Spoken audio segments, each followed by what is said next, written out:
All right, Jimmy Ott Charles Hanagriff talking College World Series for you again. So as the totals of the wind is kind of calmed down a little bit, but also the ball was carrying the last couple of days. You know, the first first, I got something in my ear. But anyway, but the first 7 days, 7 games rather, there were oh gosh, I think it was 4 home runs, and they had 4 home runs in Game 8 alone. So the uh, the totals the totals again as again we're 5-1 and 1. The last three have gone over, so it's 5-4 and 1 now as Charlie tries to take care of some business at home as we do live television.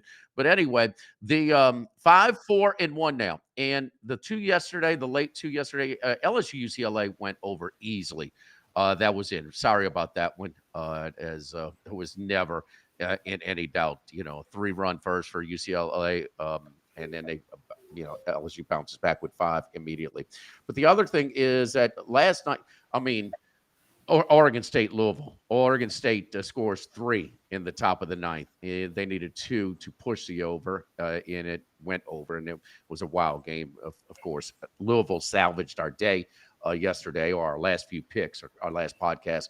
Pretty much broke even on that one. May have won or lost a couple of dollars, depending on your juice on what Louisville was come back. It did get more favorable. I had as much as plus 170 before that game went off. So a little bit of a small profit at that point. But anyway, 7-1-1 for our podcast coming into this Wednesday show.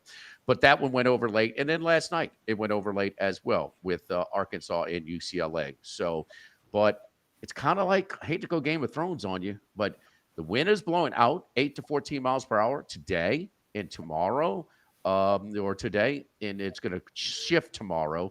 Kind of like winter is coming because it's going to be blowing in for the championship series 20 to 30 mile per hour gusts straight from right center field, extended in the Missouri River. So 5-4-1 to the unders so far, but Charlie, that under streak where the unders has never finished below 500 since they moved downtown 15 years ago, it looks like it's going to stay intact. Yeah, but today's sort of the outlier. Maybe today. The one thing is you just mentioned the win. The other thing is you got some compromised pitching here. These you're pretty deep in the staffs, and the decisions today are who can you bring back and who can you use a second time.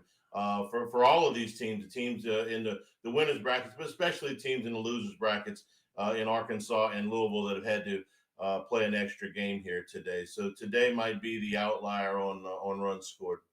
All right, the big story when we talk about today's game is the teams that are in the driver's seat. They won the first 2 games, Coastal Carolina and LSU, and now they have 2 games to win one.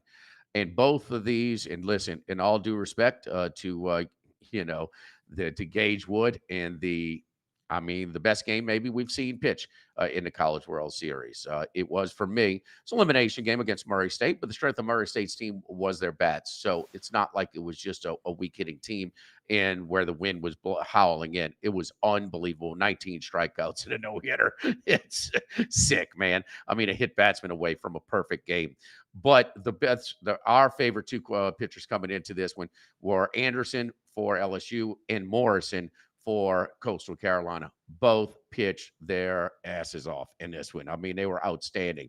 Both coaches want to save them for game one on Saturday of the championship series. So that's what's at stake in both of these games today. Yeah, Morrison threw 109 pitches on Sunday, and Coastal didn't throw him in the Friday game. The Riley Akoff threw the opener, was a starter. He only threw 45 pitches in 4 innings, and then it came with Cameron Flukie behind him for 4 innings for 71 pitches.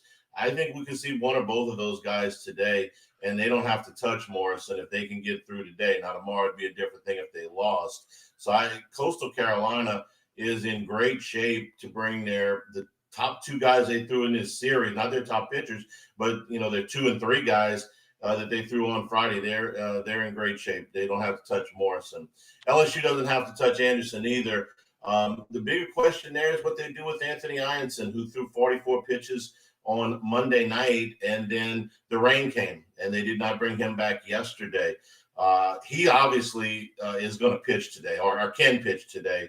The real question is whether Jay Johnson decides to start him or to start maybe a Zach Cowan or somebody else, maybe a Jaden Newt, and then save Ianson if he's got a lead in the later innings. So Ianson's a big key for LSU today and what they decide to do with him.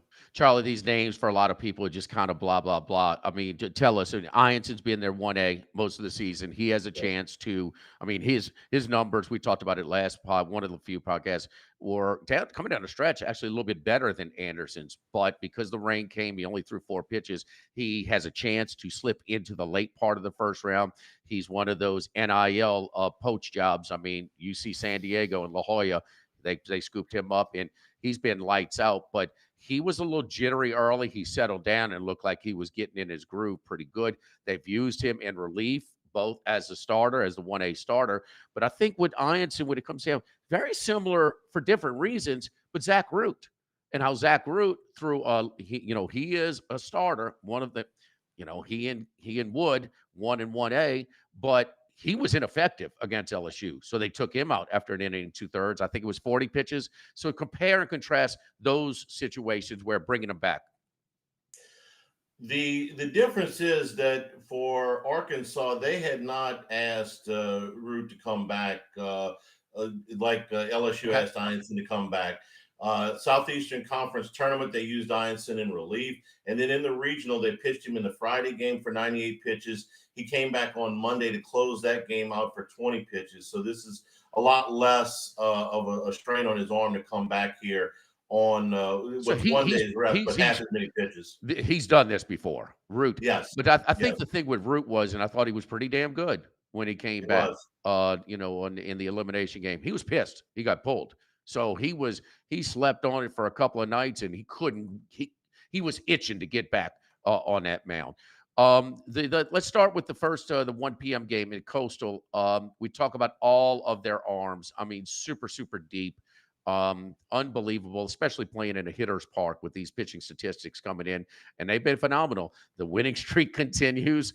We update the RPI. How does a mid-major get to their number 1 now, the RPI? So I forget what it is now, Charlie, 26-game winning streak, whatever it is. They win 2. I don't think it was just keeping them in that same order. I think it was strategic because if you win your first one and lose your second one, or vice versa, no matter how you go 1 and 1, you're in the same situation. You got to win 2. And I thought that Oregon State was a tougher out, so he used his ace for that one. And Arizona was a little bit more of just not as formidable of a foe, and he kind of pitched a little bit down for that one with Eichhoff. So here we are, Coastal 305, though. Have they become public? Louisville on the other side, plus 195. One that we're looking, though, is Louisville is the visiting team. Coastal will be batting last. If they have the lead, they don't bat in the bottom of the ninth, a walk-off, unless it's a home run. They'll only win by 1. But Louisville plus 2.5, minus 137 is something that we're eyeing. Yeah, between the wind and the way Louisville has hit the ball, with double-digit hits in each game of the last 2, I really think that Louisville can get into a slugfest with them and keep this thing close. I think you're going to see Eichhoff and Fluky. They're good pitchers, but they don't have to look at Morrison. I also think a lean towards the over with these wins at over 11 runs, minus 117 is not bad. I think the question for Louisville is, are they going to bring – the one thing that keeps me from making it a full pick is, will Louisville bring back starting pitcher Patrick Forbes, who started – he's their number 1 guy. He's a high draft pick, probably a top 50 type pick. He threw 101 pitches on Friday, Jimmy. That's 4 days rest on 101 pitches with your season on the line. Wouldn't be surprised at all if we see him today. That's the only thing that's keeping me from making a full play on the over. But I think we're going to see a good bit of runs scored in this game. And I like Louisville to keep it within the 2.5. Not to start, though. I can't tell you. I wouldn't be surprised if he started. They got to figure. What do you figure you got? 101 pitches on 4 days rest. You figure you probably got 50, 60 pitches. Where do you want to use them? Well, I can tell you this. he's got to win 2 games to keep their season He alive. does. He does. So, I mean, he'd Tough like spot. to. Yeah, I mean, beggars can't be choosy right here. LSU lost one of their first 2 2 years ago, and they had to pitch down the line and just, the way the part played, helped LSU out a lot because they had some guys, I mean, throw way better than what their numbers indicated. So, and I think that's what Louisville hopes they can get today. Louisville is it's something about fighting your way out of the losers bracket, coming back after just blowing that lead in the top of the ninth, winning it in the bottom of the ninth. They, I think they want to save Forbes. Now, if they fall behind and it gets down to about, and it's like 5-3 middle innings, again, beggars can't be choosy. Can't he might come in relief. I'll be shocked. I can tell you what, this line doesn't think he's starting They because don't. you agree with that. Yeah, yeah, absolutely. Peter Michael was started 13 games for Louisville this year. He had an ERA just under 5. But he has not pitched since the middle of May. They didn't use him in the postseason. Not sure if he's dealing with an injury or if they just chose to go another direction. But like you said, they used 6 pitchers yesterday, and I've got probably 3 or 4 guys that pitched on 3 guys that pitched on Sunday that I don't know what their availability would be. Herbal couldn't come back. He threw 72 pitches a couple days ago. So they're in a pitching deficit right now. Louisville, yes, and you had a very tight game. I mean, a walk-off game last night, and then they had a close one on Sunday, on Father's Day as well. They came back in the 8th inning in that one. Yeah. That was another total. That was a tough beat if you had the under against Miami in the elimination game. So they've already won 2 elimination games. Their pitching there's no comparison with the pitching. The wild card is Forbes. If they fall down, if it's close, do they bring him in at some point? Do they even consider starting him? That will be interesting. But Coastal's pitching is deeper to begin with, and it's more rested. But damn, I ain't laying 305 to anybody. So I mean, Yeah. it's still a baseball game, and you don't know if this line does move closer to first pitch, and it all of a sudden goes down to maybe minus 255 or 265, something like that. That might be keeping maybe check that Louisville. Twitter account to see if the baseball Twitter account to see if they're going to go with Forbes. We'll have to see. Both of us like Louisville plus the 2.5 minus 137. That run line is available at Bet Rivers. Let's get to Arkansas and LSU. And so Arkansas lost their first game, so they've played 2 elimination games, but completely different story. They are 1 or 2 outs away from double shutouts. And I mean, Gage Wood was the only guy that pitched in that one. Can't get any. You don't want to use any more arms than you have to coming out of the losers bracket. And then they got very deep in the game last night as well against UCLA. UCLA finally scoring in the bottom of the 9th inning.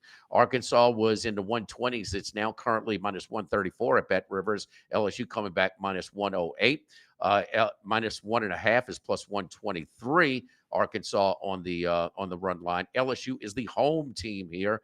I always like to stay on the visiting side when you play in the run line for obvious reasons. But again, 8 to 14 miles per hour is blowing. And LSU used more pitchers in their 2 games than Arkansas has in their 3?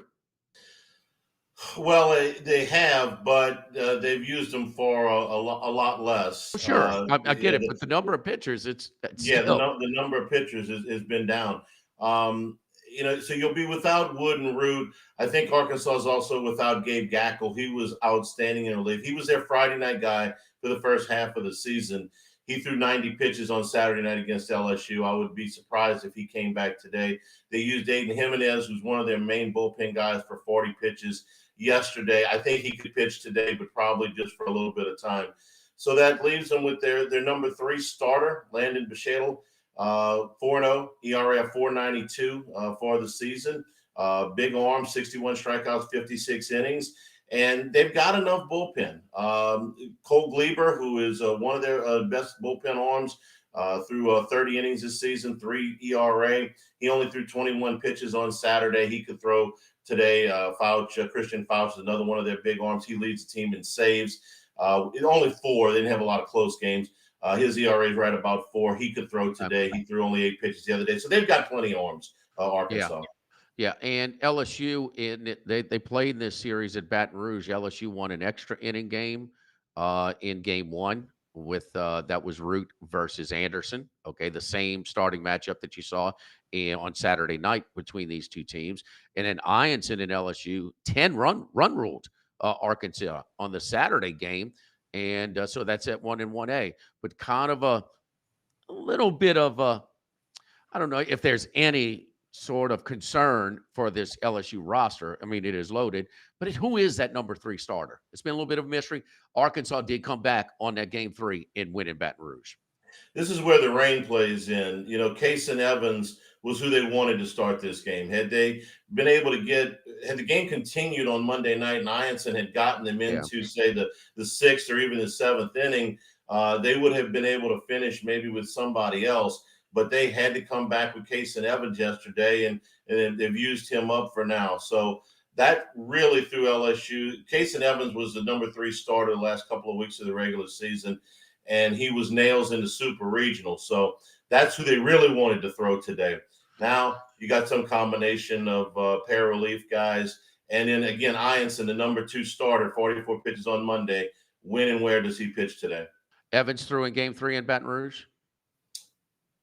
Yes, he started game three. Okay. He gave up, but he did not get out of the fourth. Arkansas actually worked him pretty good. That was a game that the Hogs won 7-4, I believe was the final score there. And they just worked his pitch count up a lot. He didn't get blasted, but they worked his pitch count up, got him out in the fourth. I do think that Arkansas is getting more and more comfortable at the plate as this goes on. It was not only against Anderson. Okay, well that's Anderson, but in their first elimination game, it took them a while to get going. I mean, all the attention was on Gage Wood. They scored 3 runs against that pitching. So I mean, and we know that Murray State after shut. I mean, it can be a little ugly on the mound for Murray State. Now they left like 10 on base. They didn't execute some. It could have been more, but still, they only scored 3 runs against some down the line pitching there. So I think they're getting more and more comfortable in the plate. You saw the SEC player of the year last night against UCLA go oppo in the first inning for a 2-run shot. Again, almost going out the park in the to right center for a triple there as well. I think the rain delay has neutralized the advantage for LSU staying in the winner's bracket for this game. But I think Arkansas having to go so deep with Wood twice now with Root. I think if they play tomorrow, then with Anderson, LSU is going to be a big favorite. So that's the scenario I see unfolding here. I like Arkansas minus the 134 today on the money line. We don't have a pod tomorrow, but we're going to be back on Friday. But if they play that, if necessary, game tomorrow, Anderson's going to be a big price, but I'll be on him pretty good. And I'm going to play over 10.5 runs in this game, Jimmy, with the wind blowing out. You talked about Arkansas's bats getting more comfortable, and I completely agree. I thought it would be Monday. That didn't quite work out, but I do think they're coming around now more. The wind blowing out, I think this will be the last real hitter's day that we have at this College World Series. And then I think LSU's bats kind of settled in a little bit on Monday as well. They had 12 hits, didn't rely on as many of the free passes like they did in the Super Regional. And I think with a likely right-hander starting for Arkansas, you'll see Jake Brown, who's a big offensive upgrade for LSU in the lineup. He had 3 hits in the game, or 3 RBIs in the game on Monday. So that's another offensive weapon for LSU. I like over the 10.5 here with multiple pitchers going for both teams. All right, so our future bets: Auburn at 40-1 was looking good, hosting the Super Regional round, didn't advance. Okay, we had Oregon State at a great price at 15-1. Bye bye, Beavers. They thought they were coming back last night, but we jumped on Coastal before the College World Series at plus 650. They are a great value right now. If you got that bet, it's real good. You got something on the line. If you don't want to lay that 305, you still want to appeal for him. You got a lot. You have to win tonight, this afternoon rather, for the Chanticleers. If they win, then they got Morrison ready to go Saturday for game 1. That's a big deal because the win is coming. Jon Snow, baby. The winter is coming, man. In the 20 to 30 mile per hour gusts coming in for the championship series starting on Saturday. Good luck to you. We're here every Monday, Wednesday, and Friday. So we got Friday and a Monday left over here for the our Sports Bettors Paradise for the College World Series. We salvaged the last podcast. Let's get a profitable cast again for you today and tomorrow. For Charles Hanagriff, I'm Jimmy Ott on the Sports Bettors Paradise on the Bet Rivers Network.